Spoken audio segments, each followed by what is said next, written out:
சிவாய நம. திருச்சிற்றம்பலம். ஞானாசிரியராகவும் ஞான குருவாகவும் எம்மை வழி நடத்தும் நம்பி ஆரூரர் திருவடிகளுக்கும் அண்ணாமலை பெருமான் திருவடிகளுக்கும் மனம் மொழி மெய்களால் வணங்கி மகிழ்கின்றேன்.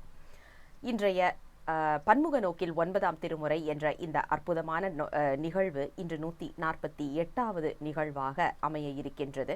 இந்த 148வது பொழிவை நமக்கு கொடுப்பதற்காக அம்மாப்பேட்டையில் இருந்து சிவத்திரு சௌரிராசன் ஐயா அவர்கள் நம்மோடு வந்திருக்கின்றார்கள்.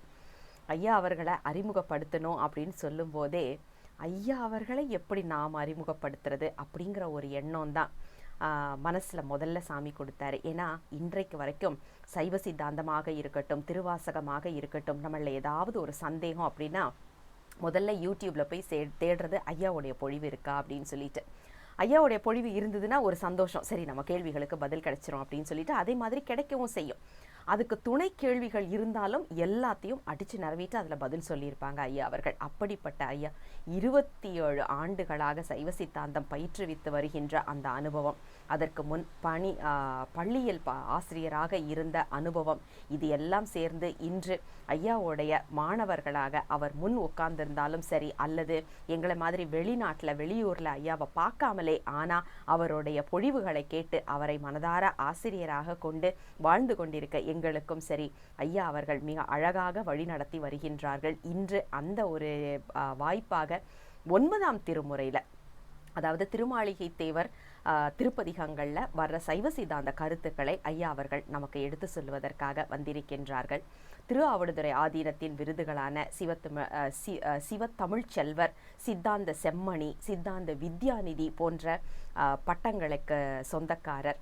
இந்த பட்டங்களை கொடுத்து ஐயாவை கௌரவித்ததாக சொல்லக்கூடாது. ஐயா கிட்ட இருக்கிறதுனால அந்த பட்டங்களுக்குத்தான் கௌரவம் என்பது நாம் சொல்லி தெரிஞ்சுக்க வேண்டிய அவசியமே இல்லை. ஐயாவுடைய பொழிவை கேட்குற எல்லாருக்குமே தெரிஞ்ச ஒரு விஷயம்தான். இதில் என்னென்னா வந்துட்டு ஐயாவை அறிமுகப்படுத்தணும் அப்படின்னு சொல்லும் போதே நம்ம சொன்ன மாதிரி ஒரு பயம்தான்.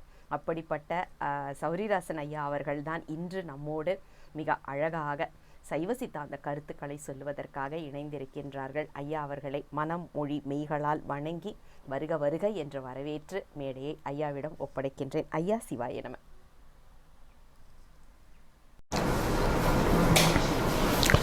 திருச்சிற்றம்பலம். இந்திரன் மால் பிரமன் எழிலார் மிகு தேவரெல்லாம் வந்தெதிர்கொள்ள என்னை மத்த யானை அருள் புரிந்து மந்திர மாமுனிவர் இவன் யாரன எம் பெருமான்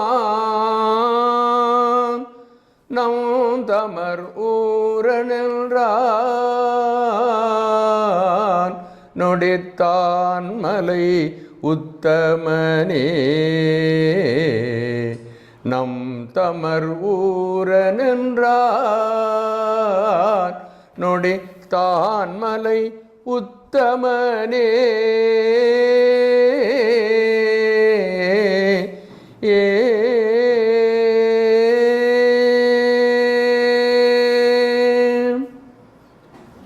நேசம் நிறைந்த உள்ளத்தால் நீலம் நிறைந்த மணிகண்டத்து ஈசன் அடியார் பெருமையினை எல்லா உயிரும் தொட எடுத்து தேசம் உய்ய திருத்தொண்ட தொகை முன்படைத்த திருவாளன் வாசமலர் மென்கடல்கள் வணங்க வந்த பிறப்பை வணங்குவாம்.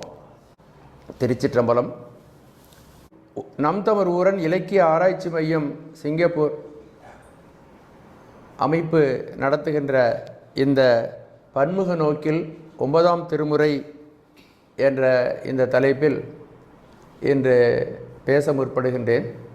இந்த இலக்கிய அமைப்பை சீரோடும் சிறப்போடும் நடத்தி வருகின்ற சிவ லாவண்யா அவர்களுக்கு எனது மனம் நிறைந்த நன்றியினை தெரிவித்துக் கொள்கிறேன். நீண்ட நாளாக அவர்களுடைய அழைப்பின் ஏற்றுக்கொள்ள முடியாமல் இருந்தது. இறைவனுடைய திருவருளால் அந்த வாய்ப்பு இப்பொழுது நமக்கு கிடைத்திருக்கிறது. பன்முக நோக்கில் 9ஆம் திருமுறை என்ற தலைப்பில் நாம் சைவ சித்தாந்த நோக்கில் இந்த 9ஆம் திருமுறையை நாம் பார்க்கலாம் என்று கருதுகிறேன். இந்த முதல் பதிகம் திருமாளிகை தேவர் அருளிய திருவிசைப்பா. இந்த 9ஆம் திருமுறை திருவிசைப்பா பாடல்களும் திருப்பல்லாண்டு பாடல்களும் அடங்கியது இந்த 9ஆம் திருமுறை. இதில் 301 பாடல்கள் இடம்பெற்று இருக்கின்றன. திரு இசை பா அப்படின்னு பிரிக்கலாம். தெய்வத்தன்மையுடைய இசைப்பாடல்களை கொண்டது இந்த நூல். இந்த நூலினுடைய ஆசிரியர்கள் 9 பேர் இருக்கிறார்கள். இந்த 9 ஆசிரியர்கள் 9 பேர் சேர்ந்து இந்த நூல் செய்யப்பட்டிருக்கிறது. இதில் முதல் இடம்பெறுவர் திருமாளிகை தேவர், அடுத்தது சேந்தனார். இவர் திருவிசைப்பா பாடல்களும் பாடியிருக்கிறார், திருப்பல்லாண்டும் இவர் தான் பாடியிருக்கிறார். அதுக்கு அடுத்தது கருவூர் தேவர், பூந்திருத்தி நம்பி காட நம்பி, 5ஆவதாக கண்டராதித்தர், 6 வேணாட்டடிகள், 7 திருவாலியமுதனார், 8 புருடோத்தம நம்பி, 9 சேதிராயர். இப்படி 9 புனிதர்கள், ஜீவன் முக்தர்கள், சிவபெருமானை தரிசித்த ஞானிகள் பாடிய பாடல்கள் அடங்கியது இந்த திருவிசைப்பா. இதில் ஒரு சிறப்பு, பஞ்சபுராணத்தில் தேவாரம் 7 திருமுறைகளில் ஒரு பாடல்கள் எடுத்துக்கொள்ளப்படுகிறது. 8ஆம் திருமுறையில் ஒரு பாடல், 1000 பாட்டுக்கு ஒரு பாடல் எடுத்துக்கொள்ளப்படுகிறது. இந்த 9ஆம் திருமுறையில் மட்டும் 2 பாடல்கள் எடுத்துக்கொள்ளப்படுகிறது. ஒரு பாடல் திருவிசைப்பாவாகவும் இன்னொரு பாடல் திருப்பல்லாண்டாகவும் அமைகிறது. அதற்கு அடுத்ததாக 12ஆம் திருமுறையிலிருந்து ஒரு பாடல். ஆக 5 பாடல்கள் பஞ்சபுராணம் நாம் பாடுகிறோம். அதில் 2 பாடல்கள் சிறப்பாக இடம்பெற்றிருக்கின்ற நூல் இந்த 9வது திருமுறை. இந்த முதலிலே திருமாளிகை தேவர் பாடிய இந்த பாடல்கள், அவர் 4 பதிகங்கள் பாடியிருக்கிறார். 45 பாடல்கள் அவரால் பாடப்பட்டிருக்கின்றன. முதல் பதிகத்தில் 11 பாடல்கள், அடுத்த பதிகத்தில் 11, அதுக்கு அடுத்த பதிகத்தில் 12 பாடல்களும், அதுக்கு அடுத்த பதிகத்தில் 11 பாடல்களும் பாடியிருக்கின்றார். இவர் நவகோடி சித்தர்புரம் என்று சொல்லக்கூடிய திருவாவடுதுறை ஆதீனத்தில், திருவாவடுதுறை என்ற ஊரில் அவர் வசித்து வந்தார். அவருக்கு அவருடைய குருநாதர் போகநாதர் என்ற சித்தரிடம் இவர் மாணவராக இருந்தார். இந்த போகநாதருக்கு 2 சீடர்கள், திருமாளிகை தேவரும் கருவூர் தேவரும். இதில் இந்த திருமாளிகை தேவர் மிகச் சிறந்து விளங்கினார். தற்பொழுது நம்முடைய திருவாவடுதுறை ஆதீன திருமடத்தில் நமசிவாய மூர்த்திகளுக்கும் பக்கத்திலே இவருடைய சன்னதி அமைந்திருப்பதை நாம் எல்லோரும் பார்க்கலாம். இவர் நடராஜ பெருமானை வணங்கி வழிபடுகின்ற பேறு பெற்றவர். அவருடைய குருநாதரனால் இவருக்கு நடராஜ பெருமான் மூர்த்தம் தரப்பட்டு அந்த மூர்த்தத்தை இவர் வணங்கி வழிபட்டு கொண்டிருந்தார். கருவூர் தேவர் சிவகாமி அம்மையாரை வழிபட்டார். அவருடைய போகநாதருடைய வழிகாட்டுதலில் இந்த திருமாளிகை தேவருடைய வழிபாடு சிவ வழிபாடே மிகச் சிறந்தது என்று உணர்த்தப்பட்டிருக்கிறது. கருவூர் தேவர் சிவபெருமானுடைய சிறப்பை உணர்ந்தார். அதாவது இந்த கருவூர் சித்தர் அவர் இறைவனுக்கு படைத்த உணவை, அதாவது சிவகாமிக்கு படைத்த உணவை திருமாளிகை தேவரிடம் தந்தார். அதை திருமாளிகை தேவர் ஏற்க மறுத்து விட்டார். திருமாளிகை தேவர் சிவபெருமானுக்கு நிவேதனம் செய்து அந்த உணவை கருவூர் சித்தருக்கு தந்தார். கருவூர் சித்தர் அதை ஏற்றுக்கொண்டார். 2 பேருக்கும் இடையிலே பூசல் ஏற்பட்டது. ஏன் நான் கொடுத்த பிரசாதத்தை, நிர்மால்யத்தை ஏற்றுக்கொள்ளவில்லை என்று. அப்பொழுது போகநாதர் சொன்னார், சிவ வழிபாடு செய்பவர்கள் உயர்ந்தவர்கள், அவருடைய பிரசாதம் மிக உயர்ந்தது. ஆகவே திருமாளிகை தேவர் செய்துதான் சரி என்று நியாயம் வழங்கினாராம். அப்படிப்பட்ட பெருமை படைத்தவர் இந்த திருமாளிகை தேவர். இவர் ஒருமுறை காவிரியிலே நீராடுவதற்காக சென்றார். அப்படி சென்று நீராடிவிட்டு திருமஞ்சனத்துக்கு வேண்டிய நீர், பூஜை பொருள்கள் எல்லாவற்றையும் எடுத்துக்கொண்டு வந்தார். எடுத்துக்கொண்டு வரும் பொழுது எதிரே உயிரற்ற பிணம் ஒன்று எதிரே கொண்டு வரப்பட்டது. அதை பார்த்த உடனே தன்னுடைய கையில் இருந்த அந்த தீர்த்த பாத்திரத்தை ஆகாயத்திலே வீசி எறிந்தார். அது ஆகாயத்திலே போய் நின்றுடுச்சு. அப்புறம் பூஜை பொருள்களும், அவர் வீசிய பூ முதலான பூஜை பொருள்களும் ஆகாயத்திலே நின்று கொண்டது. இந்த பிணமாக இருந்தவர் உயிர் பெற்றெழுந்தார். அவர் நடந்தே மயானத்திற்கு சென்றார். அப்படி செய்வதற்கு இந்த திருமாளிகை தேவர் அங்கே இருக்கின்ற விநாயகரை பூஜித்தாராம். அதனால் இப்போ அந்த விநாயகருக்கு என்ன பேருன்னா கொட்டும் தவிர்த்த விநாயகர் அப்படின்னு பேர். இப்போவும் அந்த விநாயகர் அங்கே இருக்கிறார். அது மாதிரி அற்புத செயல்கள், பல அற்புத செயல்களை செய்திருக்கிறார். ஒரு முறை திருமாளிகை தேவர் இறைவனுக்கு படைத்த நிவேதனமாகிய பயறு வகைகளை தன்னுடைய கொல்லைப்புறத்தில் போட்டு அதை பயிராக விளைய வைத்தார். வேக வைத்த சுண்டலை அவர் பயிராக விளைவித்திருக்கிறார். இதுபோல் அற்புதங்கள் செய்வதிலே அவர் வல்லவராக இருந்தார். திருமாளிகை தேவர் அவருக்கு இயற்பெயர் என்ன என்று தெரியவில்லை. அவர் மிக அழகு நிரம்பியவராக இருந்திருக்கிறார். அவரையே பல பெண்கள் தியானம் செய்திருக்கிறார்கள்.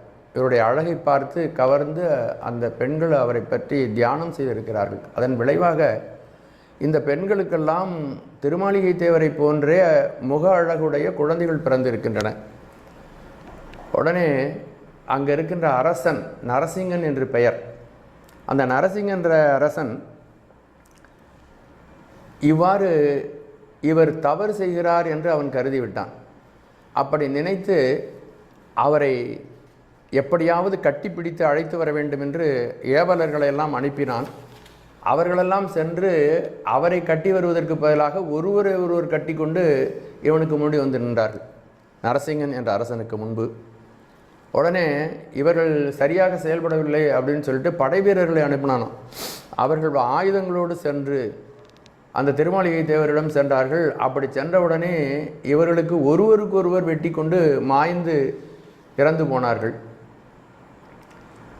இதை கேள்விப்பட்ட அரசன் நரசிங்கன் என்ன பண்ணா, தானே இந்த திருமாளிகை தேவரை வெல்ல வேண்டும் என்று கருதி தன்னுடைய சைன்யங்களோடு ரத கஜ துரகபதாதிகளோடு சேர்ந்து படையெடுத்து கொண்டு சென்றான். அப்பொழுது திருமாளிகை தேவர் அங்கிருந்த அம்பிகையை, ஒப்பிலாமுலை அம்மை, கோமுக்தீஸ்வரர் சுவாமி, அங்கே இருக்கின்ற அம்பிகை ஒப்பிலாமுலை அம்மை, அந்த அம்மையை அவர் பிரார்த்தனை செய்தார். உடனே அந்த அம்மா என்ன பண்ணாங்க, அந்த பிரகாரத்தின் மேலிருந்த நந்திகளையெல்லாம் ஒரு நந்தியாக்கி இந்த நரசிங்கன் மேல் போர் தொடுத்த அனுப்பினார்கள். அது என்ன செய்ததுன்னா, போய் அந்த நந்தி அவரை வென்று அவரை இழுத்து கொண்டு வந்தது. உடனே இவருடைய பெருமையை தெரிந்து நரசிங்க மன்னன் மன்னிப்பு கேட்டுக்கொண்டு அவரிடம் சரணாகதி அடைந்தான். அதன் பிறகு அவரை மன்னித்து அவனுக்கு அருள் புரிந்தார். அப்படி நரசிங்கன் வந்து தங்கி இருந்து ஆட்சி புரிந்த இடம்தான் இன்றைக்கி நம்முடைய திருவாவடுதுறை ஆதீனத்துக்கு பக்கத்தில் நரசிங்கன் பேட்டை என்று வழங்கப்படுகிறது. இது திருவாவடுதுறை புராணத்தில் திருமாளிகை தேவர் திறமுரைத்த அத்தியாயம், திருவாவடுதுறை புராணம் என்று ஒரு நூல் இருக்கிறது. அதில் இந்த திருமாளிகை தேவர் திறமுரைத்த புராணம் என்ற பகுதியில் அத்தியாயத்தில் இந்த செய்தி காணப்படுகிறது. இப்படி இவர் நிறைய அதிசய செயல்களை எல்லாம் செய்து அங்கு வாழ்ந்திருக்கிறார். இன்றும் அவருடைய ஜீவ சமாதி அடங்கி இருக்கின்ற அதை நம்முடைய திருவாவடுதுறை ஆதீனத்தில் பார்க்கலாம். இவர் முதலிலே முதல் பதிகத்தை நாம் கொஞ்சம் பார்க்கலாம். முதல் பதிகத்தில் முதல் பாடல், ஒளி வளர் விளக்கே உளப்பிலா ஒன்றே உணர்வு சூழ் கடந்ததோர் உணர்வே தெளிவளர் பளிங்கின் திரள்மணி குன்றே சித்தத்துள் தித்திக்கும் தேனே அழிவளர் உள்ளத்து ஆனந்த கணியே அம்பலம் ஆடரங்காக வெளிவளர் தெய்வ கூத்துகந்தாயை தொண்டனேன் விளம்புமா விளம்பி. இது அவர் அருளிய முதல் பாடல். சிவபெருமான் பல்வேறு வடிவங்களை, தான் நினைத்த வடிவங்களை உயிர்களுக்காக தானே எடுத்து மேற்கொள்ளக்கூடிய பேராற்றல் படைத்தவனாக, சர்வ சுதந்திரம் படைத்தவனாக இருக்கிறான். அவன் சொரூப நிலையில் இருக்கிறான், பரசிவனாக இருக்கிறான். அதன் பிறகு சிவம் சக்தி என்ற அருவமாகவும் சதாசிவம் என்ற அருவுருவமாகவும் 25 மகேஸ்வர மூர்த்தங்களை கொண்ட உருவமாகவும் அவன் திகழ்கிறான். உயிர்கள் என்ன பக்குவத்தில் இருக்கின்றனவோ அந்த பக்குவத்திற்கு தகுந்தது போன்ற ஒரு அருள் திருமேனியை எடுத்துக்கொண்டு வந்து அவர்களுக்கு அருள் புரிவதற்கு அவன் காத்து கொண்டிருக்கிறான். ஒளிவளர் விளக்காக அருவ திருமேனியாக இருக்கின்றவன் சொரூப நிலையில் இருக்கின்ற பெருமான். யாருக்கும் ஓமை சொல்ல முடியாமல் இருக்கிற உலப்பிலா ஒன்றாக இருக்கக்கூடிய பெருமான் தன்னுடைய அருள் திறத்தினாலே இறங்கி வந்து உயிர்களுக்காக உருவம் எடுத்துக்கொள்கிறான் என்ற செய்தியை சொல்லுகிறார். அவன் இந்த மானுடர்களுடைய உணர்வுகளுக்கு அறிவுக்கு எல்லாம் அறிவினுடைய எல்லை, மானுடர்களுடைய அறிவுக்கு ஒரு எல்லை இருக்கிறது. அந்த எல்லையெல்லாம் கடந்த நிலையில் உணர்வு சூழ் கடந்ததோர் உணர்வாக இருக்கிறான். நம்முடைய சைவ சித்தாந்தத்தில் சொல்லுவார்கள், பாசஞானத்தினாலும் பசுஞானத்தினாலும் அறிய முடியாத பரமன் அவனை பதிஞானத்தினாலே அறியலாம். அதுதான் சொல்லுகின்றார். உணர்வு சூழ் கடந்ததோர் உணர்வே தெளிவளர் பளிங்கின் திரள்மணி குன்றே. பளிங்கினுடைய மணியாக இருந்து ஒளி வீசக்கூடியவன், சித்தத்துள் தித்திக்கின்ற தேனாக இருக்கக்கூடியவன் சிவபெருமானை நாம் ஒரு முறை நினைத்தால் நமது மனதிலே அமுதம் ஊறும் அப்படின்னு பெரியவர்களெல்லாம் சொல்லுகிறார்கள். மாணிக்க வாசகர் தன்னுடைய திருவாசகத்திலே சட்டோ நினைக்க மனத்து அமுதாம் சங்கரனை கெட்டேன் மறப்பேனோ கேடுபடா திருவடியை ஒட்டாத பாவி தொழும்பறை நாம் ஒருவரியோம் சிட்டாய சிட்டர்க்கே சென்றுவதாய் கோத்தும்பி என்று சொல்கிறார். உலகத்தில் நம்ம எந்த செய்தியை காதில் வாங்கினாலும் அது நமது மனதுக்கு எரிச்சலையும் மனதுக்கு துன்பத்தையும் கவலையையும் உண்டு பண்ணுவதாக இருக்கிறது. ஆனால் இப்படிப்பட்ட கவலை தோய்ந்த தாபம் நிறைந்த இந்த உலகத்தில் நாம் சிவபெருமானை நினைக்க நினைக்க மனதிலே அமுதமாக அவன் ஊறுகிறான். அவனுடைய நினைவு ஒன்றுதான் நமக்கு இந்த உலகத்தினுடைய தாபத்தை தீர்க்கக்கூடிய அமுதமாக விளங்குகிறது. அதனால தான் மாணிக்கவாசகர் பல இடங்களில் சொல்லுகிறார், அவனை பேசினாலும் சிந்தித்தாலும் எல்லா நிலையிலும் அவன் இனிமையாக இருக்கிறான். சட்டோ நினைக்க மனத்தமுதாம் சங்கரனை கெட்டேன் மறப்பேனோ. ஆகவே நான் இந்த அமுதம் ஊறுகின்ற இந்த பெருமானை ஒருபொழுதும் மறக்க மாட்டேன் என்று சொல்கிறார். அதைத்தான் இந்த சித்தத்துள் தித்திக்கும் தேனே அழிவலர் உள்ளத்து ஆனந்தக்கனியே. யார் ஒருவர் ஒளிபுருந்தியதாக தன்னுடைய குருநாதனுடைய திருவருளாலும் ஜபசித்தியினாலும் திருமுறைகளை ஓதுவதினாலும் யார் ஒருவர் தன்னுடைய உள்ளத்தை ஒளிபுருந்தியதாக மாற்றியிருக்கிறார்களோ அவர்களுக்கு ஆனந்தம் ஊறுகின்ற கனியாக சிவபெருமான் இருக்கிறான். அப்படிப்பட்ட பெருமானை எங்கே பார்க்கலாம் அப்படின்னா அம்பலம் ஆடரங்காக. அந்த பெருமான் எல்லோருடைய உயிரிலும் இருக்கிறான். தில்லை மூதூர் ஆடிய திருவடி பல்லுயிரெல்லாம் பயின்றனாய். எல்லா உயிர்களுக்குள்ளும் நடனமாடுகின்ற அந்த பெருமானை கண்ணால் பார்க்கணும் அப்படின்னா அவன் தில்லையிலே நடராஜ பெருமானாக இருந்து பெரும் ஆனந்த கூத்து இயற்றுகிறான். அப்படி ஆனந்த கூற்று இயற்றுவது எதனால் அப்படின்னா அதை நாம் சிந்தித்து பார்த்தால் நமது உள்ளமெல்லாம் இனிமையிலே ஊறக்கூடிய செய்திகள். சிவபெருமான் உயிர்களுக்காக பஞ்ச கிருத்தியங்களை செய்கின்றான். அவனுடைய அங்கங்களிலே இருக்கக்கூடிய ஒவ்வொரு செயலும் ஒவ்வொரு அடையாளங்களும் நமக்காக உயிர்களுக்காக இறங்கி வந்து அருள் புரிகின்ற அந்த தன்மையை குறிக்கிறது. அவன் உடுக்கை ஏந்தி இருக்கிறான். அந்த உடுக்கையை அசைப்பதின் மூலமாக இந்த உலகம் தோன்றுகிறது. இப்போ நவீன விஞ்ஞானம் கூட அதை சொல்லுகிறது. பிக் பேங் தியரி அப்படின்னு ஒரு பெரிய வெடிப்பு ஏற்பட்டது, அதன் மூலமாக இந்த பிரபஞ்சம் உற்பத்தி ஆகியிருக்கிறது என்று நம்முடைய சைவம் சொல்லுகிறது. சிவபெருமானுடைய உடுக்கை ஒலியிலிருந்து இந்த பிரபஞ்சம் அனைத்தும் தோன்றி விரிந்திருக்கிறது. அவனுடைய அபயகரம் இந்த உலகத்தில் உள்ள உயிர்களை எல்லாம் காப்பாற்றக்கூடியதாக இருக்கிறது. அவன் அபயகரத்தினாலே உலகத்தில் உள்ள உயிர்களை எல்லாம் காப்பாற்றுகிறான். அவன் செய்கின்ற பஞ்ச கிருத்தியங்களில் மூன்றாவது இந்த உயிர்கள் இந்த உலகத்தில் பல நாள் வாழ்ந்து இன்ப துன்பங்களை அனுபவித்த பிறகு அவைகள் களைப்புறும். அந்த களைப்பை நீக்குவதற்காக அவற்றை அவன் ஒடுக்குகிறான். அந்த அக்னி ஏந்திய திருக்கரத்தின் மூலமாக அவன் ஒடுக்குகிறான். இந்த மூன்றையும் அவன் உலகத்தை நோக்கி செய்கின்றான். இந்த உயிர்களை பக்குவப்படுத்துவதற்காக பிறப்பிறப்புகளில் செலுத்தி இந்த உயிர்களை ஆணவமலத்திலிருந்து விடுவிப்பதற்காக அவன் மறைத்தல் தொழிலை செய்கிறான். அந்த ஊன்றிய திருவடி அந்த மறைத்தல் தொழிலை செய்கிறது. அந்த தூக்கிய திருவடி குஞ்சிதபாதமானது இந்த மலத்தில் ஆழ்ந்த உயிர்களை தூக்கிய ஆனந்தத்தில் அழுத்துவதை நமக்கு காட்டுகிறது. இப்படி அந்த இறைவனுடைய வடிவமே கருணை நிறைந்ததாக இருக்கிறது. அதைத்தான் இவர் சொல்லுகிறார், அம்பலம் ஆடரங்காக. அதோடு மட்டுமல்ல, இந்த திருநடனம் பல்வேறு செய்திகளை, நிறைய செய்திகளை நமக்கு சொல்லுகிறது. உண்மை விளக்கம் இதை நமக்கு மிக விரிவாக விளக்குகிறது. அவன் பஞ்சாக்கர திருமேனியை கொண்டிருக்கிறான். அவனுடைய உடுக்கை ஏந்திய திருக்கரம் சிகாரத்தை குறிக்கிறது. அவனுடைய வீசிய கரம் வகாரத்தை குறிக்கிறது. அபயகரம் யகாரத்தை குறிக்கிறது. நெருப்பி ஏந்திய திருக்கரம் நகாரத்தை குறிக்கிறது. ஊன்றிய திருவடி மகாரத்தை குறிக்கிறது. அவனுடைய திருமேனியே சிவாய நம என்ற பஞ்சாக்கரமாக அமைந்திருக்கிறது.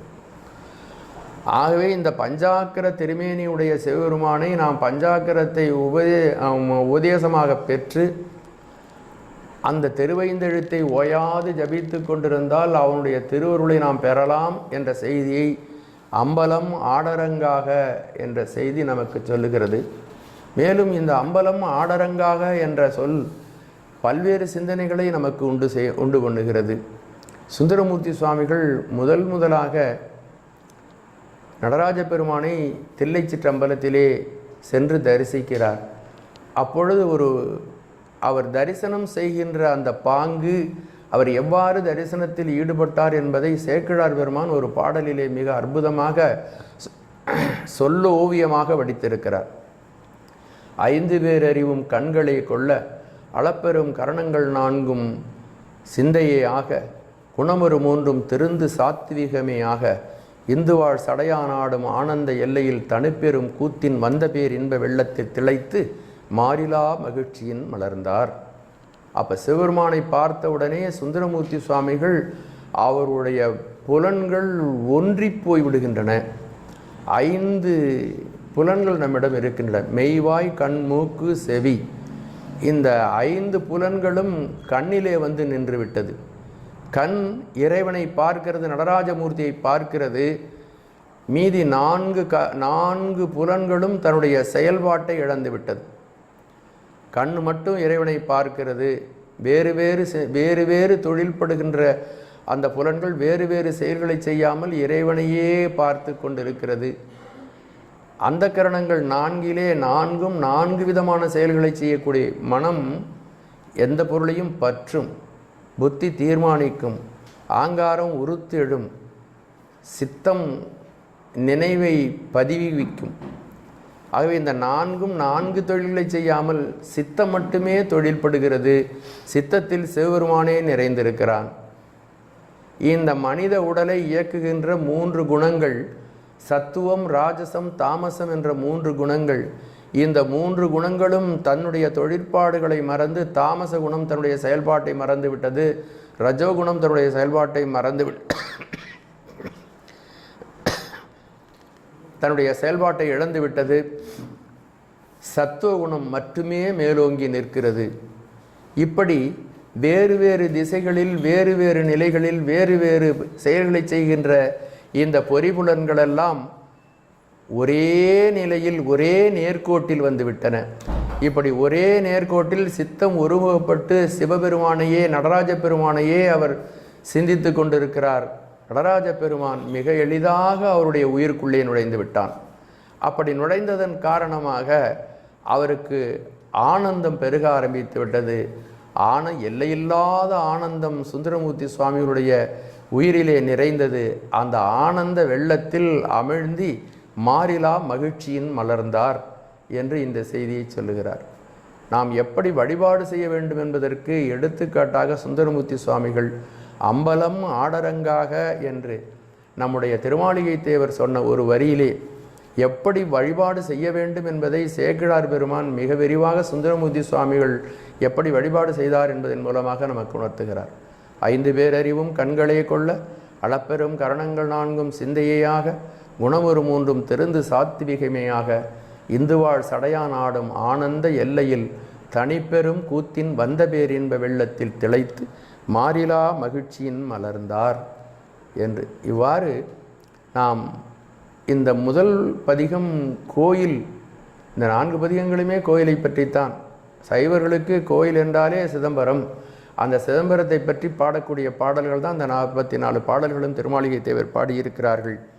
இதில் முக்கியமான ஒரு செய்தியை நாம் சிந்திக்க வேண்டும். இந்த செய்தியை நாம் சிந்தித்தோமானால் இடையறாத அன்பு இறைவனிடம் நமக்கு மேலும் மேலும் பெருகிக் கொண்டே சென்று அவனுடைய பக்தி வலையில் நாம் படுவோம். அப்படி பக்தி வலையில் நாம் படுவதற்கு, பக்தி வலையில் நாம் ஆழ்ந்துபடுவதற்கு ஒரு வழியாக, சாதனமாக திருமாளிகை தேவர் ஒரு செய்தியை நமக்கு சொல்லுகிறார். வெளிவளர் தெய்வ கூத்துகந்தாயை தொண்டனேன் விளம்புமா விளம்பி, நான் உன்னை விளம்பும் பொருட்டு நீ விளம்புவாயாக. இது ஒரு முக்கியமான ஒரு செய்தி. நம்முடைய சைவ சித்தாந்தத்தில் முடிமணியாக திகழக்கூடிய நம்முடைய மெய்கண்ட தேவர் அருளி செய்திருக்கின்ற சிவஞான போதம் 12 சூத்திரங்கள் அடங்கியது. அதில் 11ஆம் சூத்திரம் அதற்கு விளக்கமாகவே இந்த வரியை நம்முடைய திருமாளிகை தேவர் அமைத்திருக்கிறார். இந்த மந்திர சொற்கள் அமைந்த இந்த பதிகத்தை மீண்டும் மீண்டும் நாம் பாராயணம் செய்வோமானால் இந்த பாட்டில் பல இடங்களில், அதாவது ஒவ்வொரு பாடலிலும் நான் செயல்படுவதற்காக நீனும் என்னோடு செயல்பட வேண்டும், நீ செயல்பட்டாலுடைய எனக்கு செயல்பாடு இல்லை என்பதை தெரிவிக்கிறார். இந்த 11 பாடல்களையும் அந்த செய்தி சொல்லப்படுகிறது. இறைவன் இந்த உயிரை இறைவன் செலுத்தினாலன்றி உயிரால் செயல்பட முடியாது. இறைவன் அறிவித்தாலன்றி உயிருக்கு அறிவு இல்லை. இந்த 2 செய்தியை நம்முடைய மெய்கண்ட தேவர் 11ஆம் சூத்திரத்திலே சொல்லுகிறார். காணும் கண்ணுக்கு காட்டும் உளம்போல காண உள்ளத்தை கண்டு காட்டலேன் அயரா அன்பின் அரண்கடல் செலுமே என்பது 11ஆம் சூத்திரம். இதில் நிறைய விஷயங்கள் இருக்கின்றன. நம்முடைய தலைப்புக்கு தகுந்தது போல 2 செய்திகளை மட்டும் எடுத்து பார்க்கலாம்.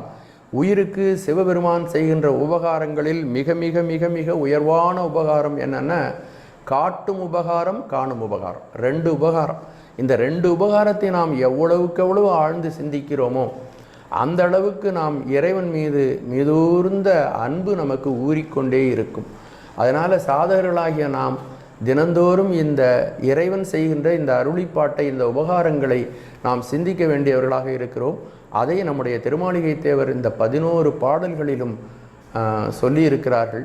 இந்த 11 பாடல்களையும் ஒவ்வொரு நாளும் நாம் பாராயணத்தில் இதை பயன்படுத்தினோமானால் இந்த மந்திர சொற்கள் நமக்கு இறைவன் மீது அன்பினை உண்டாக்கி இறைவனை தரிசிக்க வைக்கின்ற ஆற்றல் படைத்தவை என்பதை நான் இந்த இடத்துல சொல்லிக்கொள்ள ஆசைப்படுகிறேன். இந்த தொண்டனேன் விளம்புமா விளம்பி, இப்போது காட்டும் உபகாரம், காணும் உபகாரம் என்ற 2 சொல்லை மிக எளிமையாக நாம் கொஞ்சம் புரிந்து கொள்வோம்.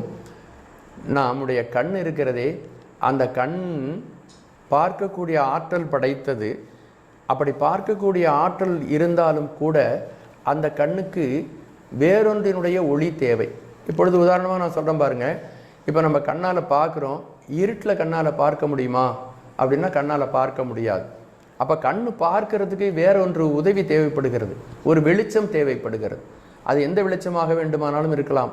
அது மின்னொளியாக இருக்கலாம், அல்லது நெருப்பு ஒளியாக இருக்கலாம், அல்லது சூரிய ஒளியாக இருக்கலாம், அல்லது சந்திர ஒளியாக இருக்கலாம். ஏதோ ஒரு ஒளி, கண்ணிலே அந்த ஒளி கலந்தால்தான் எதிரே இருக்கின்ற பொருள் தெரியும்.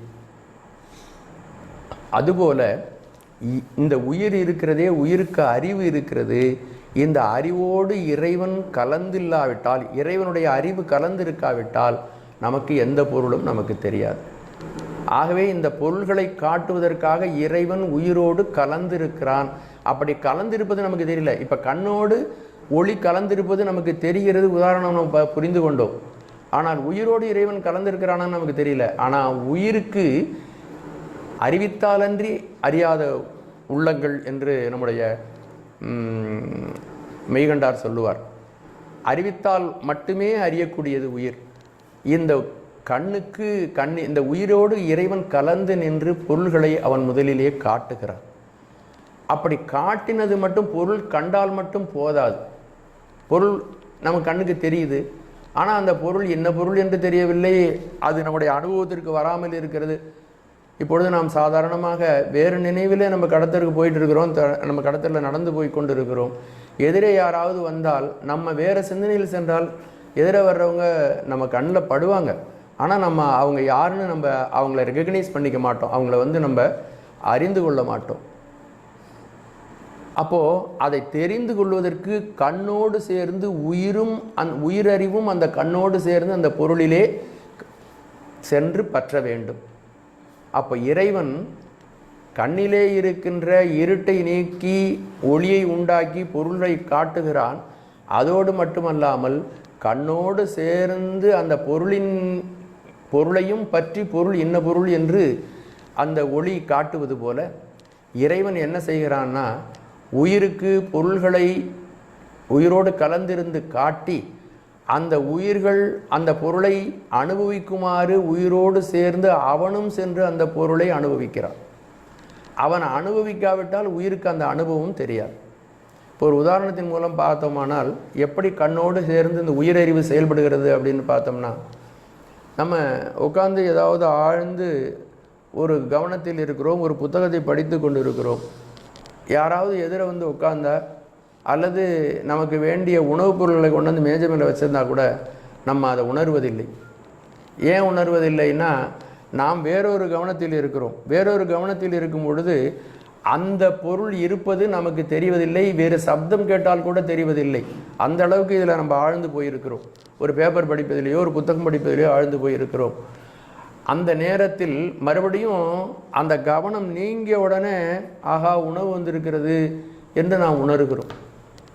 அப்போ முதல்ல இந்த பொருள் தான் இருந்துச்சு, அப்போ ஏன் தெரியல, இப்போ தெரிகிறது அப்படின்னா, இந்த உயிரறிவு இந்த கண்ணோடு சேர்ந்து அதை பற்றாவிட்டால், உயிரறிவு கண்ணோடு சேர்ந்து செயல்படாவிட்டால் அங்கு இருக்கின்ற பொருள் தெரியாமல் போய்விடும், அந்த அனுபவம் நமக்கு ஏற்படாமல் போய்விடும்.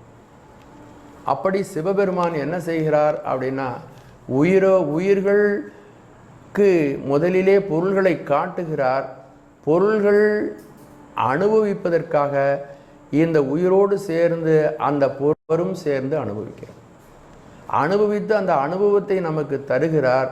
அந்த அனுபவத்தை தந்துவிட்டு அந்த அனுபவத்தில் எந்த விதமான நமக்கு அனுபவத்தை வினை வழியாக நமக்கு அனுபவத்தை தருகிறார். ஆனால் அதில் எந்த விதமான பற்றுதலும் இல்லாமல் அவர் பற்றுதல் இல்லாதவனாக இருக்கிறார்.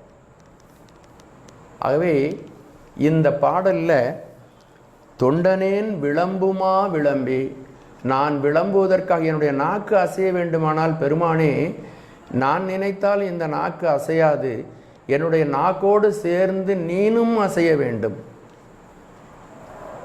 நான் விளம்புவதற்காக நான் விளம்பும் பொருட்டு நீனும் விளம்ப வேண்டும். இல்லாவிட்டால் என்னால் என்னுடைய வாயிலிருந்து எந்த சொல்லும் வெளியில் வராது என்ற செய்தி இதிலே சொல்லுகிறார். ஆகவே நாம் தெரிந்து கொள்ள வேண்டியது என்னன்னா, இந்த இறைவன் நமக்கு பொருள்களை காட்டுவதோடு நம்ம உயிரோடு கலந்திருந்து அந்த பொருள்களை அனுபவித்து அந்த அனுபவத்தையும் நமக்கு தருகிறான். ஆக ரெண்டு விஷயங்களை இறைவன் உபகாரமாக நமக்கு செய்கிறான். காட்டும் உபகாரம், காணும் உபகாரம், ரெண்டு உபகாரங்களை செய்கிறான். இதை இந்த 11 பாடல்களையும் ஒவ்வொரு பாடல்களையும் நம்ம விரிவாக பார்த்தோம்னா நமக்கு நிரம்ப நேரமாகிவிடும். அதனால் சில செய்திகளை மட்டும் பார்க்கலாம். முதல் பாடலிலே தொண்டனேன் விளம்புமா விளம்பே, இப்போ தான் பார்த்தோம். ரெண்டாவது பாடல் பணியுமா பணியே, நான் உன்னை வணங்க வேண்டுமானால் நீனும் என்னோட சேர்ந்து வணங்கணும், இல்லைன்னா எனக்கு வணக்கம் வராது. ஆகவே நான் வணங்குவதற்காக நீனும் வணங்குவாயாக, ரெண்டாவது பாடல். மூன்றாவது பாடல் கருதுமா கருதே, நான் உன்னை தியானிக்க வேண்டும், நான் உன்னை தியானிக்க வேண்டும் என்றால் நீனும் என்னோடு சேர்ந்து தியானிக்க வேண்டும், இல்லாவிட்டால் எனக்கு தியானம் அமையாது. உரைக்குமா உரையே, நாலாவது பாடல். சொற்களால் உன்னை நான் புகழுவதற்கு நீ இந்த சொற்களோடு புகழ்ந்தால்தான் எனக்கு உன்னை புகழ முடியும். அதான் மாணிக்கவாசகர் இதை அவன் அருளாலே அவன்தாள் வணங்கி என்று அவர்கள் சொல்லுகிறார்கள். 5வது பாடலில் நணுகுமான் அணுகி, நான் உன்னை அணுக வேண்டும். அணுக வேண்டும் என்றால் அணுகுவதற்கு என்னோடு உடன் வந்து நீனும் உன்னை அணுகுவதற்கு எனக்கு உதவி புரிய வேண்டும். இசையுமா இசையே, நான் உன்னோடு கூடியிருக்க வேண்டும். நான் உன்னோடு கூடியிருப்பதற்கு நீயும் என்னோடு வந்து உதவி செய், எனக்கு என்னை செயல்படுத்து. அடுத்த 7வது பாடலில் நுகருமா நுகரே, உன்னை அனுபவிக்குமாறு உன்னை நான் அனுபவிக்கிறதுக்கு நீ தான் வந்து எனக்கு உதவி செய்யணும். இல்லைன்னா ஒன்று அனுபவிக்கிறதுக்கு எனக்கு எந்த விதமான செயல்படும் தன்மையும் இல்லை.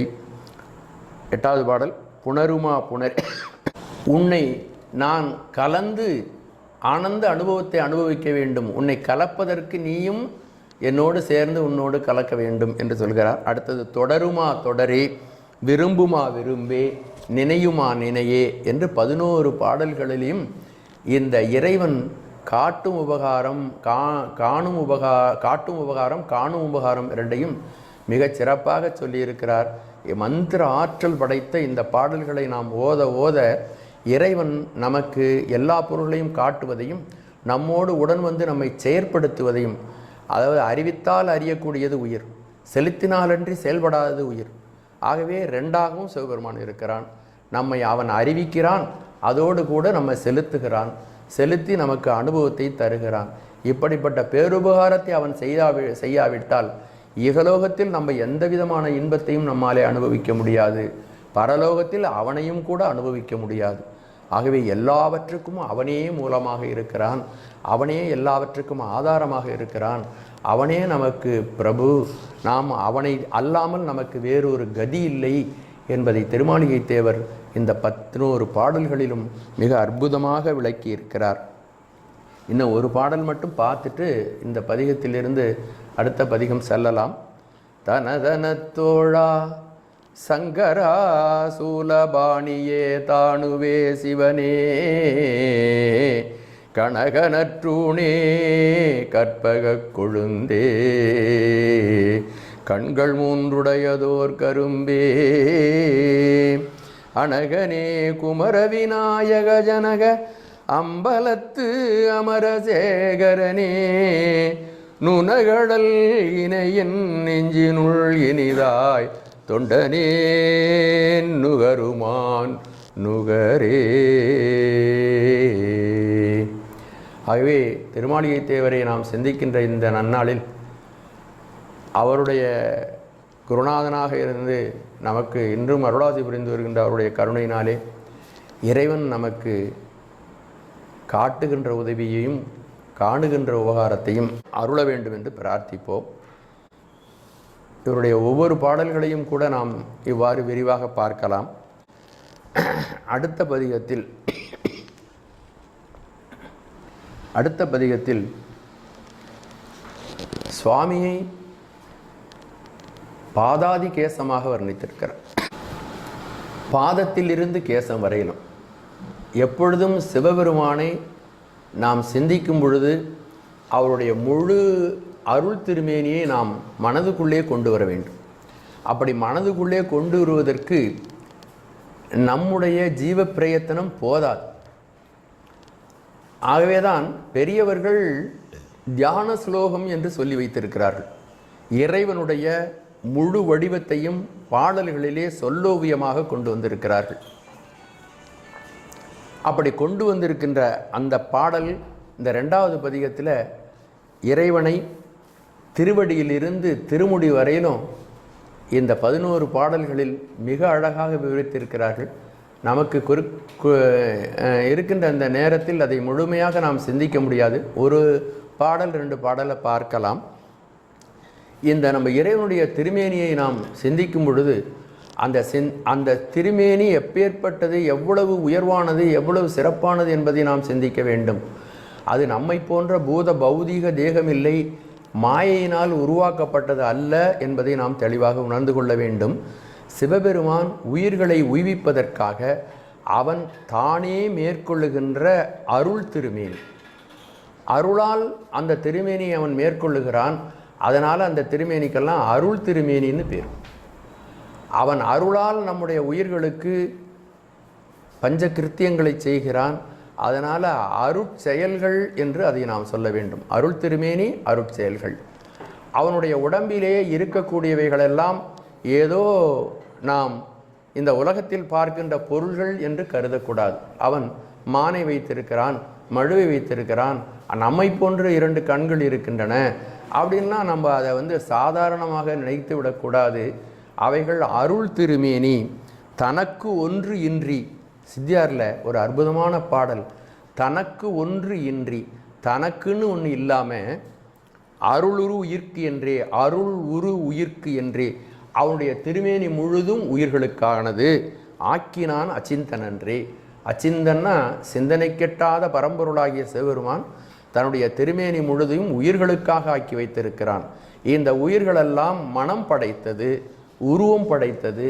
மனம் படைத்த உருவம் படைத்த இந்த உயிர்களெல்லாம் அந்த உருவத்தை மட்டுமே சிந்திக்கக்கூடிய ஆற்றல் படைத்தவைகள். அவைகளை நிர்குண பிரம்மத்தை சிந்திப்பதற்கு அவைகளுக்கு இயலாது. அதனால் என்ன பண்ணுறான், அவன் நிர்குண பிரம்மம், அவன் சொரூப நிலையில் இருக்கிறான், பரசிவனாக இருக்கிறான். பராசக்தியே வெளிவராமல் அவனுக்குள்ளே ஒடுங்கி கிடக்கிறாள்.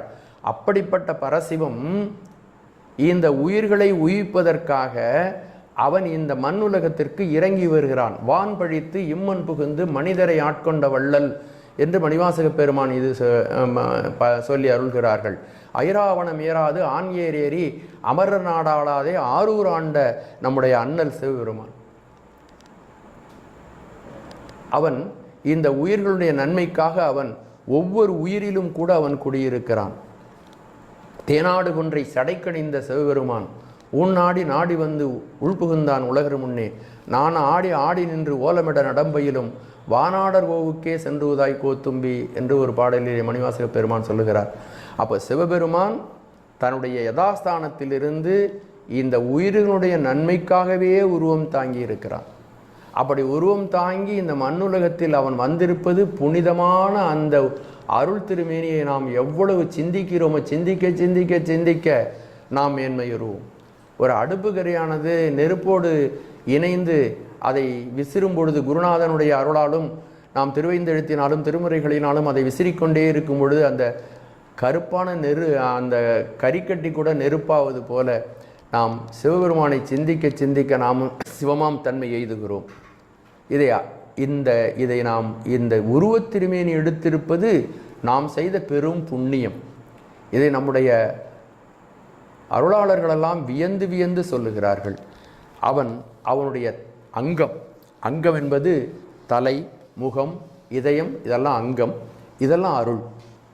அதோடு பிரத்யங்கங்கள், அந்த உடம்பிலே இருக்கக்கூடிய மற்ற அங்கங்கள், கண்ணு, மூக்கு, செவி, கண்டம் முதலானவைகள், அவைகள்லாம் பிரத்யங்கம் என்று பெயர். அதோடு இந்த அங்கத்திலே இடம்பெற்று இருக்கிறது மான், மழு, இதெல்லாம் இருக்கு இல்லையா, பரசு, சூலம், வாள், வச்சிரம், அபயமுத்திரை, நாகம், பாசம், அங்குசம், கெண்டை, அக்னி, இதெல்லாம் கையில் வச்சிருக்கு. இது சாங்கம் என்று பெயர். அதுக்கு அடுத்தது இது உபாங்கம் என்று அந்த அங்கத்தினுடைய பக்கத்திலே இருக்கக்கூடியது. அதாவது அங்கத்தினுடைய பக்கத்தில் இருக்கக்கூடாதுன்னா அவர் அணிந்திருக்கின்ற ஆடை, மாலை, ஆபரணங்கள், இது எல்லாமே அருள். ஆகவே சிவபெருமானுடைய திருமேனியில் பட்டு ஏதாவது ஒரு பொருள் நம்மகிட்ட வந்தால் அது சிவபெருமானே. அப்படிதான் ஆகமம் ஆகி நின்று அன்னிப்பான் தாழ்வாழ்க என்று மணிவாசகர் சொல்லுவார். சிவபெருமான் ஆகம ஸ்வரூபமாக இருக்கிறான். அதனால் ஆகம ஸ்வரூபமாகத்தான் திருக்கோயில்கள் எழுந்திருக்கின்றன. அப்போ திருமதில்கள் கூட ஆகமத்தின் வழியாகத்தான் எழுந்திருக்கு, அங்கே இருக்குது. படி கூட ஆகமத்தின் அடிப்படையில் தான் அங்கே கட்டப்பட்டிருக்கிறது. கலசமும் அப்படித்தான் வைக்கப்பட்டிருக்கிறது. ஆக உள்ளிருக்கின்ற மூர்த்தம் மட்டுமல்ல, அந்த திருக்கோயிலே புனிதம் நிறைந்தது. ஆகமமாகி நின்று அன்னிப்பான். நமக்கு அருள் தருவதற்காகத்தான் திருக்கோயிலாக இருக்கிறான், ராஜகோபுரமாக இருக்கிறான், கற்பகிரகமாக இருக்கிறான், அந்த பிரகார தரையாக இருக்கிறான், மதில்களாக இருக்கிறான், எல்லாமாகவும் அவன் ஆகியிருக்கிறான். அவனுடைய அருள்தான் இப்படி இந்த மண்ணுலகத்திற்கு இறங்கி வந்திருக்கிறது என்று நாம் இந்த இடத்திலே சிந்தித்து பார்க்க வேண்டும். இதெல்லாம் 2வது பதிகத்திலே அவர் சொல்லுகிறார். நிரம்ப பொருள் நிறைந்த பதிகங்கள். இந்த பாடலிலே அவனுடைய திருவடி கீழ் முதல் ரெண்டாவது பாடலில் உன் அடி திருவடி கீழ் அன்றோ என்னுடைய ஆருயிர், சிவபெருமான் அப்படின்னு அந்த உருவத்தை பார்த்தாலே நமக்கு என்ன தோன்ற வேண்டும் என்றால் நாம் சென்று அடையக்கூடிய கதி இதுதான், இதுதான் மருந்து. நமக்கு உடலிலும் மனதிலும் துன்பம் நோயினா துன்பம் ஏற்படுகிறது. அந்த துன்பத்திற்கு மருந்து நாம் சாப்பிடுகிறோம். மனதை பக்குவப்படுத்துவதற்கு நல்ல செய்திகளை கேட்கிறோம். அது எங்கே இருக்குன்னா நம்ம திருக்கோயிலிலே இருக்கிறது, மூர்த்தமாக இருக்கிறது, சிவலிங்க பெருமானாக இருக்கிறான்.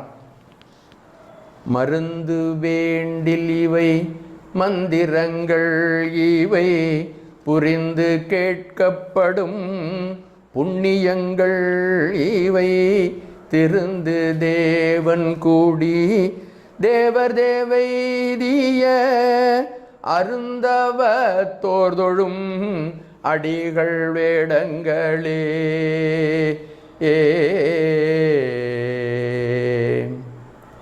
இந்த பதிகம் முழுதும் பார்த்தீங்கன்னா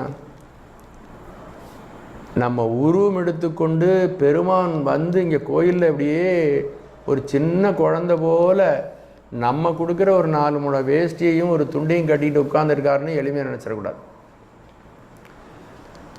அவன் அகிலாண்ட கோடி பிரம்மாண்ட நாயகன் தன்னுடைய அளவில்லாத கருணை காரணமாக தன்னை ஒடுக்கி கொண்டு நாமெல்லாம் வணங்கி வழிபடும்படியாக நம்முடைய மூர்த்தமாக எழுந்தருளியிருக்கிறான்.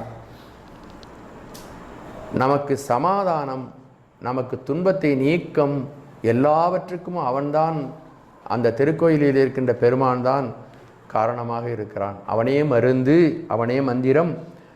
நாம் ஏதாவது போய் முக்கியமான புண்ணிய சரித்திரங்களை எல்லாம் கேட்குறவங்க அதனுடைய பயன் என்னன்னா அந்த திருக்கோயிலில் தான் இருக்குது. அவர் தான், சிவபெருமான் தான். இப்படி பல்வேறு செய்திகளை அந்த பதிகத்திலே, திருநெல்வேலிக்குடி பதிகத்திலே நம்முடைய திருஞான சம்பந்தமூர்த்தி சுவாமிகள் சொல்லுகிறார்கள். இல்லை 2வது பாட்டில் உன்னுடைய அடி கீழ் கீழதன் உயிரே, உன்னுடைய திருவடி கீழே என்னுடைய உயிர் இருக்கிறது. இது 10வது சூத்திரத்தினுடைய கருத்தை இந்த இடத்துல கொண்டு வரார். போன பதிகத்தில் பார்த்தீங்கன்னா 11வது சூத்திரம் சொன்னோம். ஏகனாகி இறைவனை நிற்க மலமாயுதனோடு வெல்வினின்றே என்ற 10வது சூத்திரம், அதாவது நம்முடைய தன்முனைப்பு யான் எனது என்ற பற்றை முற்றிலும் நீக்கி இறைமயமாக செய்யக்கூடிய பாடல்கள் இந்த பாடல்கள். இந்த பாடல்கள் மந்திர ஆற்றல் படைத்தவை.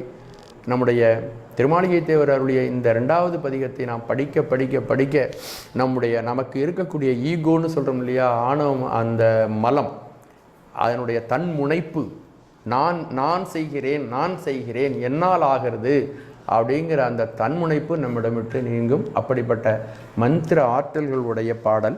இதில் ஒரு பாடல் மட்டும் நம்ம பார்க்கலாம். கருவளர் மேக தகடுதோய் மகுட கனக மாளிகை கலந்து எங்கும். ஆகாயத்திலே சூழ்மிகுந்த மேகங்கள் இருக்கின்றன. அந்த சூழ்மிகுந்த மேகங்களை இங்கே இருக்கின்ற அந்த தில்லையிலே இருக்கக்கூடிய கட்டிடங்கள் அதனுடைய வயிற்றை போய் தொடுதான், மேகத்தினுடைய வயிற்றை போய் தொடுதான். அவ்வளோ பெரிய மாளிகைகள் நிறைந்த இடம். பெருவள முத்தி, அங்கே இருக்கின்ற அந்தணர்களெல்லாம் 3 தீ வளர்க்கிறார்கள். ஆகவனீயம், தட்சிணாக்கியம், காருகபத்தியம் என்று சொல்லக்கூடிய முத்தியையும் வளர்க்கிறார்கள். நான்மறை தொழிலால் எழில்மிகு பெரும்பற்ற புலியூர், அங்கே நம்ம முதல்ல அந்த வரலாறு சொல்லியிருக்கிறோம். புலிக்கால் முனிவர் தவம் செய்து சிவபெருமானுடைய ஆனந்த தாண்டவத்தை தரிசித்த இடம் தைப்பூசத்தில்.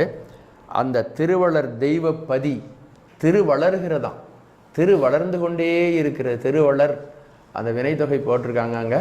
திருவளர் தெய்வப்பதி விதிநிதியம் முறைப்படி வழிபாடு செய்யப்படுகின்ற அந்த இடத்துல உருவளர் இன்பச் சிலம்பொலி அளம்பும். எப்பொழுதும் சிவபெருமான் ஓயாது திருநடனம் செய்து கொண்டிருக்கிறான். அந்த சிலம்பொலி கேட்டுக்கொண்டே இருக்கிறதாம். சிலம்பொலி யாருக்கு கேட்கும்னா ஞானிகளுக்கு கேட்கும். இப்போது அந்த சிலம்பொலி தசநாதம் என்று சொல்வார்கள். திருமூலர் அந்த தசநாதத்தை பற்றி சொல்லி இருக்கின்றார். நம்ம கோயிலிலே பார்க்கக்கூடிய எல்லா ஒளி ரெண்டுமே நம்ம ஞானத்தில் முன்னேறும் பொழுது நமக்கு அது கிடைக்கும். அந்த ஒலிகளெல்லாம் கிடைக்கும்.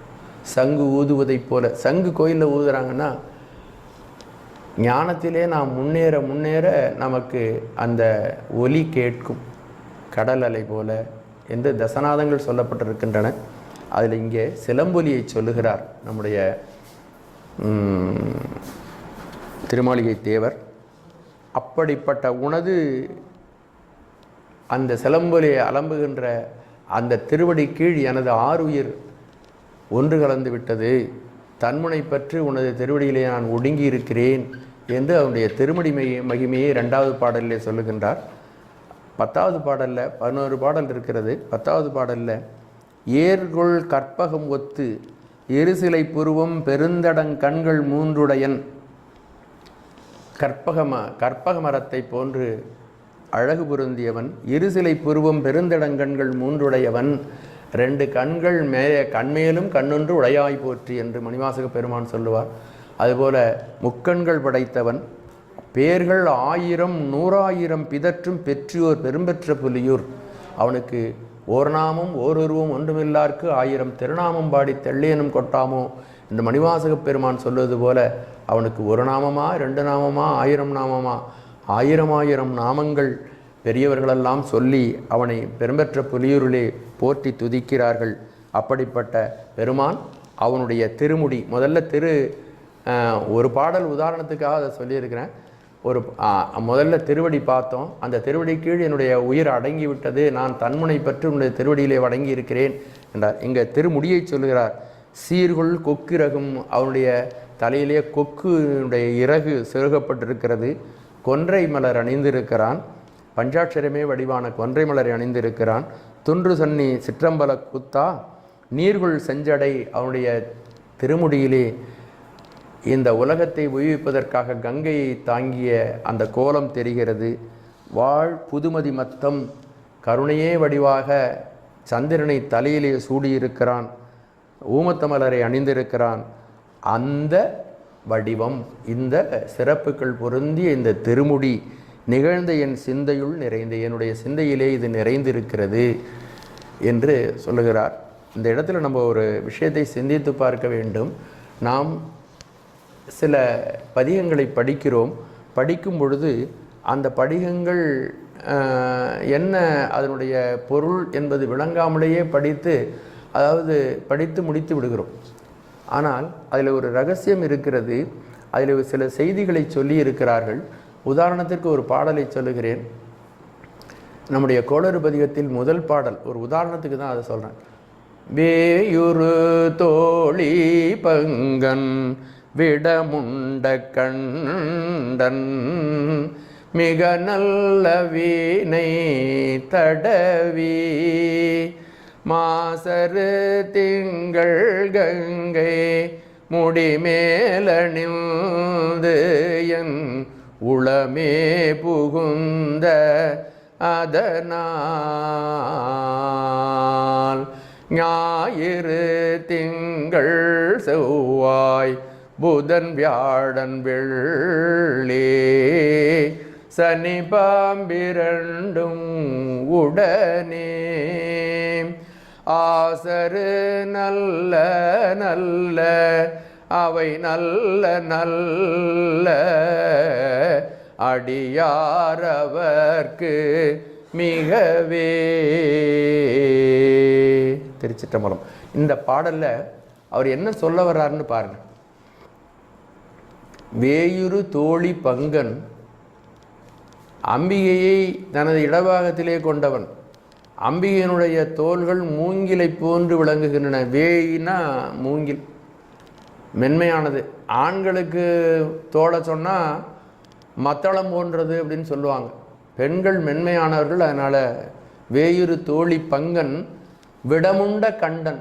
இப்போ இந்த பாட்டை நீங்கள் சிந்திக்கும் பொழுது பார்த்தீங்கன்னா சிவனுடைய உருவம் வரும். விடமுண்ட கண்டன் மிக நல்ல வீணை தடவி, அது பெரிய பாட்டு குடும்பம், பெரிய சங்கீத நிறைந்த குடும்பம். முருகன் குடல் ஊதுகின்றவன். அப்படிப்பட்ட குடும்பம். மிக நல்ல வீணை தடவி மாசரு திங்கள் கங்கை முடிமேல் அணிந்து. இப்போ எல்லாம் சொன்ன உடனே சிவபெருமானுடைய உருவ திருமேனி அழகு நம்முடைய மனதில் பதியும். மாசரு திங்கள் கங்கை முடிமேல் அணிந்தன் உளமே புகுந்ததனால். அப்போ நம்ம வெறும் பாட்டை படிக்கக்கூடாது. அப்படி பாட்டை படிக்கும் பொழுது அந்த பாட்டிலே சொல்லப்பட்ட உருவம் நம்முடைய மனத்திரையிலே எழுதப்பட வேண்டும். உயிராவணமிருந்து உற்று நோக்கி உள்ளக்கிழியின் உரு எழுதி என்றார் அப்பர் பெருமான். அப்படி மனதிலே அவனுடைய வடிவு உளமே புகுந்த அதனால் இந்த கிரகங்களெல்லாம் எனக்கு நல்லது செய்யும்.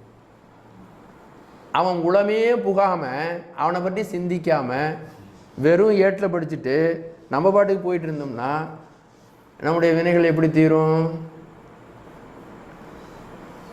அப்படி ஒவ்வொரு பாடல்களும் நம்முடைய திருமுறைகளில் உள்ள பாடல்களை படிப்பதற்கு நாம் ரொம்ப சிரமப்பட வேண்டியில்லை. சில சொற்கள் ஓரளவு படிக்க தெரிந்தவர்கள் எல்லோருமே படித்து விடலாம். சில சொற்கள் பொருள் புரியாமல் இருக்கலாம். அதை தகுதியானவர்கள் இருக்கிறார்கள், அவர்களிடம் கேட்டு தெரிந்து கொள்ளலாம். தெரிந்து கொண்டு அவனுடைய உருவ திருமேனியை சொல்லக்கூடிய தியான சுலோகம் என்று பெரியவர்கள் சொல்லுவார்கள். அப்படிப்பட்ட அந்த தியான சுலோகத்தை நாம் மனதிலே நினைத்து அவனுடைய வடிவத்தையும் நாம் நினைத்து கொண்டே இந்த பாடல்களை பாடினால் சிவபெருமான் சரேல்னு உள்ளத்துக்குள்ள உயிரில் வந்து புகுந்து கொள்வான். நம்முடைய வினைகளை எல்லாம் தீர்ப்பான். நமக்கு எல்லா விதமான இகபர சௌபாக்கியங்களையும் அளிப்பான். ஆகவே இந்த 2 பதிகத்தை பார்த்துருக்கிறோம். நேரம் காரணமாக இந்த 2 பதிகத்தோடு நாம் நிறைவு செய்வோம். இந்த பதிகங்களின் மூலமாக முதல் பதிகத்தில் இறைவன் நமக்கு காட்டும் உபகாரம் காணும் உபகாரம் ஆகிய உபகாரங்களை தொடர்ந்து செய்து கொண்டே இருக்கிறான். எதை பார்த்தாலும் இறைவனுடைய உதவி இல்லாமல் நான் இதை பார்க்கவில்லை என்ற உணர்வு நமக்கு வர வேண்டும். அவன் அறிவிக்கிறான். அறிவிப்பதோடு மட்டுமல்ல, அறியவும் வைக்கிறான். அறிவிக்கிறான், அறியவும் வைக்கிறான். காட்டுகிறான், நாம் அதை காணவும் செய்கிறான், நம்ம அனுபவிக்கவும் செய்கிறான்.